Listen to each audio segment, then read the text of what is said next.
The small restaurant was almost empty that afternoon. A few customers sat quietly, eating their meals without much attention to anything around them. The sound of sizzling pans came from the open kitchen, mixing with the smell of spices in the air. Behind the counter stood a man in a simple chef uniform. Calm, focused, unbothered. He moved with quiet precision, chopping vegetables, flipping food, plating dishes like it was just another normal day. No one in the room paid him much attention. To everyone there, he was just a regular chef trying to make a living. But what they didn't know was, he had a past no one in that room could imagine. Outside, a loud motorcycle stopped near the entrance. A group of rough-looking men stepped in. Their footsteps were heavy, their voices louder than they needed to be. They scanned the room like they owned it. One of them smirked as he looked at the menu board. "This place looks weak," he laughed. Another one pointed toward the kitchen. "Yo, chef, come here." The chef slowly looked up. No anger, no fear, just calm eyes. He wiped his hands on a towel and walked forward. "Yes," he said politely. That simple response made one of the thugs chuckle. "You're the chef here?" he asked, looking him up and down like he was nothing. The chef nodded. The thug leaned closer. "Let's see if your food is even worth eating, or if you're just another fake trying to run a kitchen." A few customers started feeling uncomfortable. Something about the energy had changed. The room didn't feel peaceful anymore. The chef didn't respond aggressively. He just stood there, quietly listening. But inside the silence, there was something unusual, something controlled, something steady. The thugs started laughing louder, pulling chairs, talking disrespectfully, making the situation awkward for everyone. One of them finally said, "Honestly, this place doesn't even look like it deserves customers." The chef looked at them for a moment, still calm, still unreadable. But what nobody realized in that moment was simple. They weren't dealing with an ordinary chef. And very soon, they were going to find out exactly who they had just disrespected. The tension inside the small restaurant started to rise. The thugs didn't sit quietly like normal customers. They spread out, taking up space, acting like they owned the place. One of them kicked the leg of a chair slightly as he sat down, just enough to make a sound, not an accident, a statement. The chef watched silently. No reaction, no anger, just that same calm expression. He turned back toward the kitchen for a second, as if nothing was happening, and placed a pan on the stove. But the atmosphere behind him was getting worse. One of the thugs tapped the table loudly. "Hey, chef." The chef turned again. "Yes." The thug smirked. "Is this your best restaurant or something? Because honestly, I've seen street food better than this." A few customers shifted in their seats. Nobody spoke, but everyone felt it. This was turning into humiliation. The chef nodded slightly, staying polite. "If there's an issue with the food, I can fix it."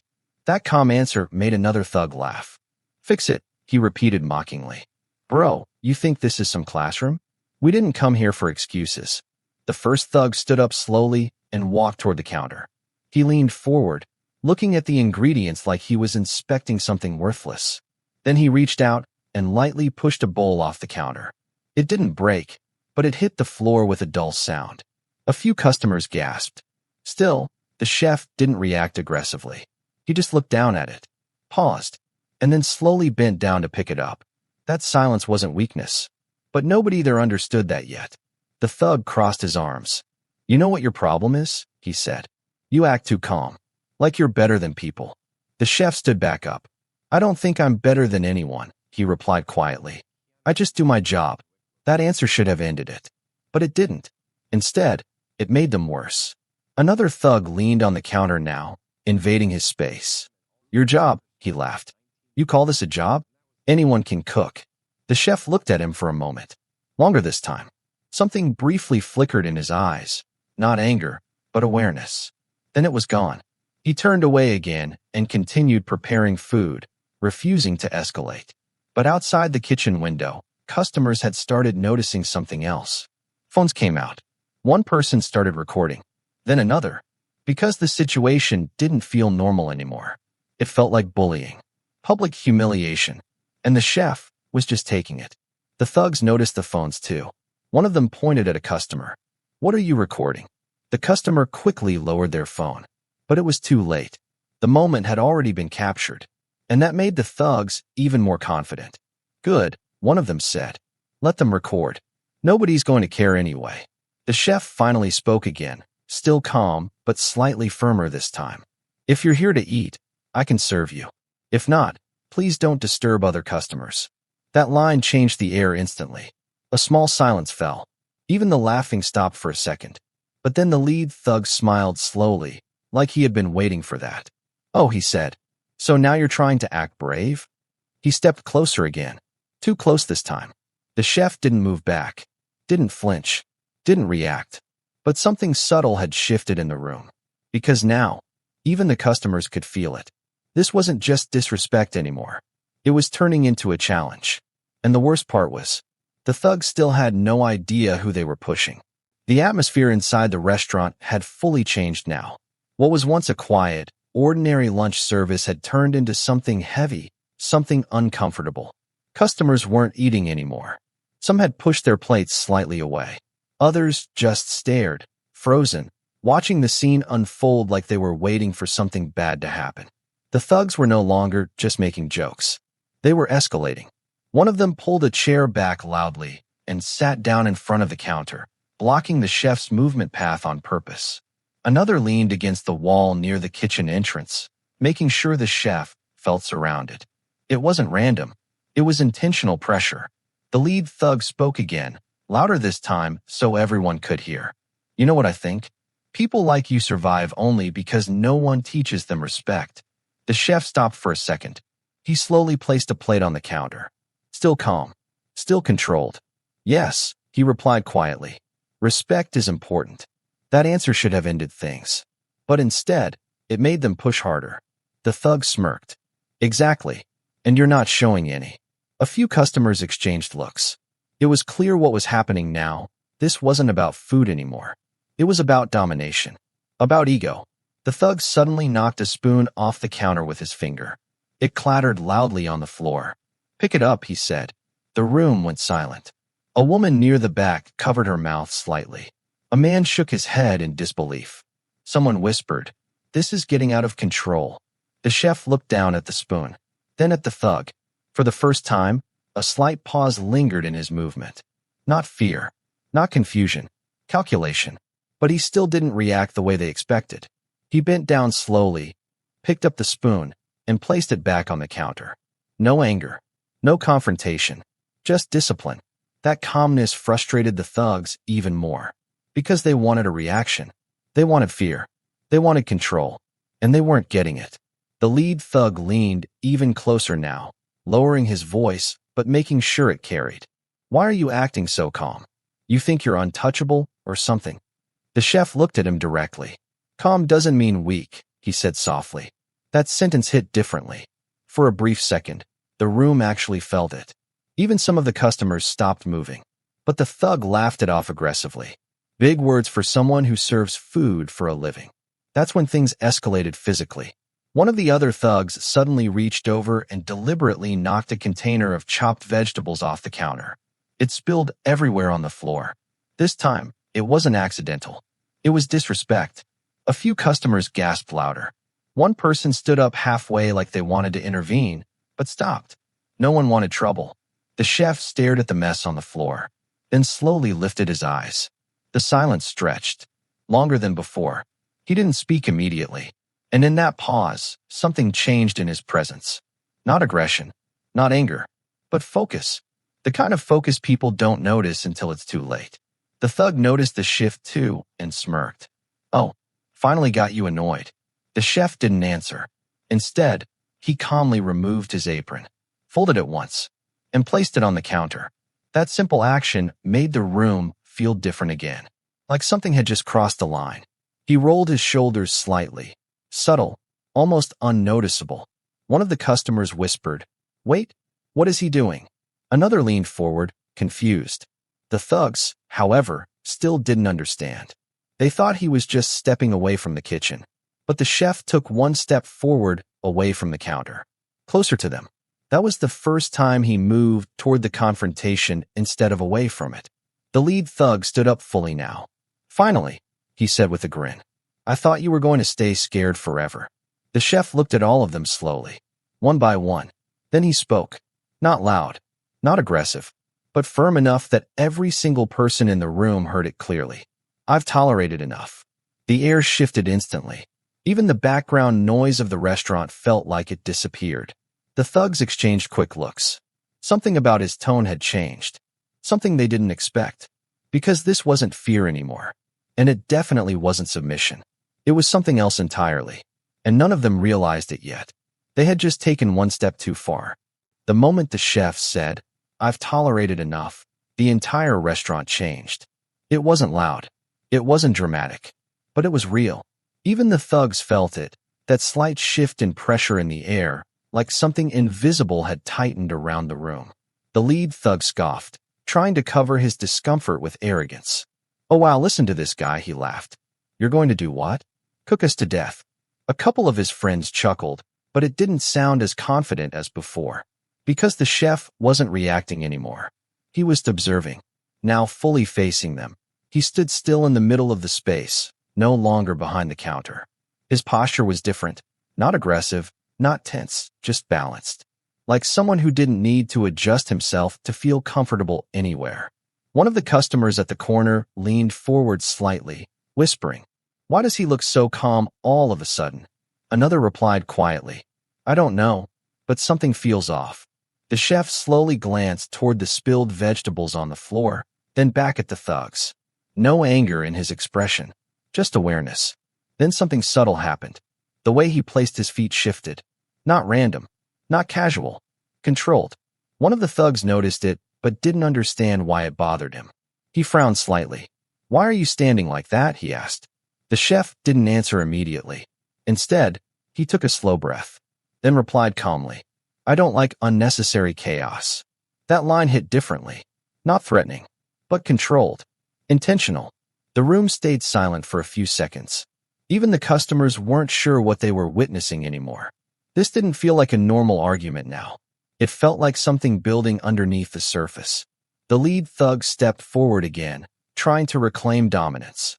"You don't like chaos?" he repeated. "Then clean this mess and shut up." He kicked a few chopped vegetables again on the floor for emphasis.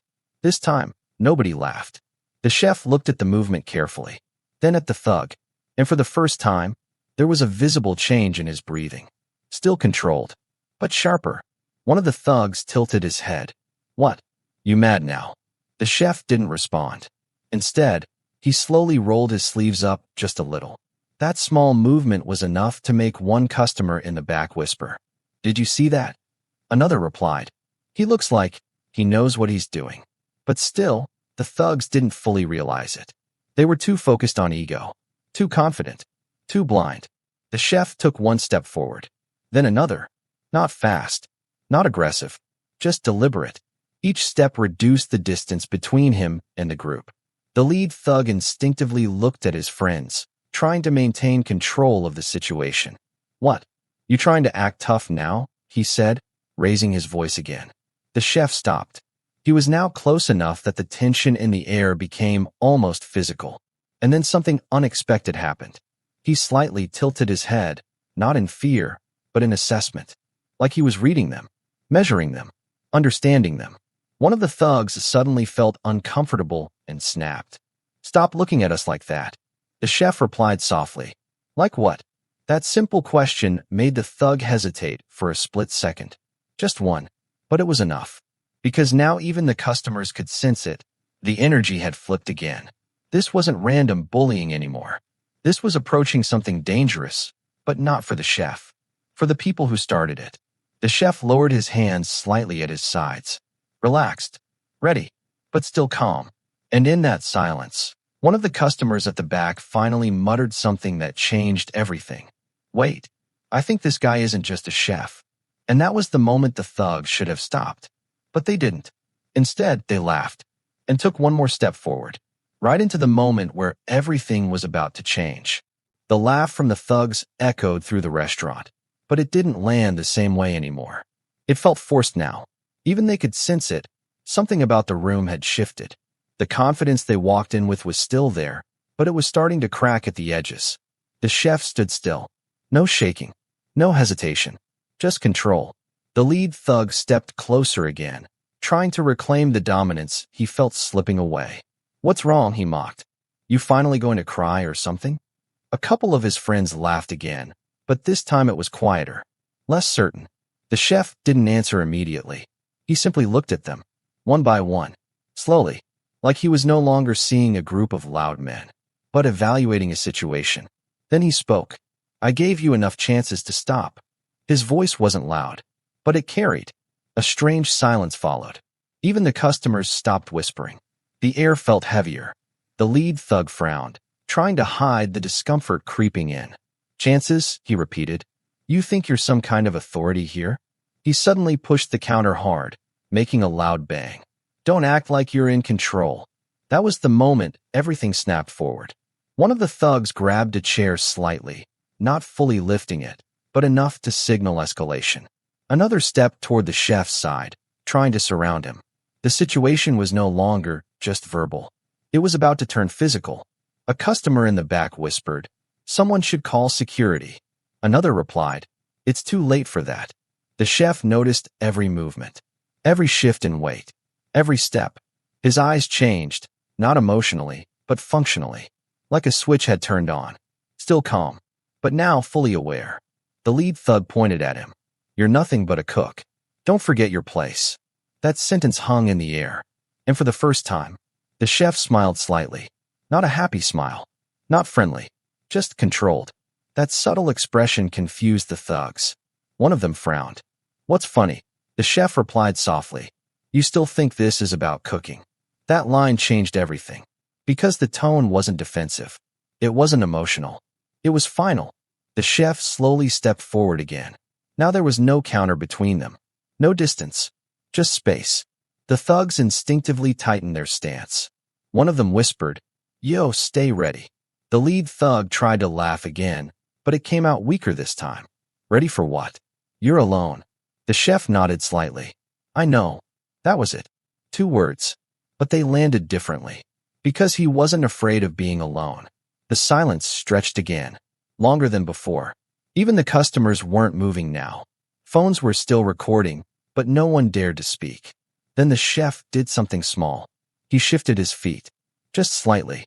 But it was precise. Balanced. Intentional. One of the thugs noticed immediately and narrowed his eyes. "Why are you standing like that?" The chef didn't answer. Instead, he raised one hand slightly, open palm, relaxed. Not aggressive, not defensive, ready. That tiny detail changed the mood instantly. Because now even the most arrogant thug could feel it. This wasn't fear.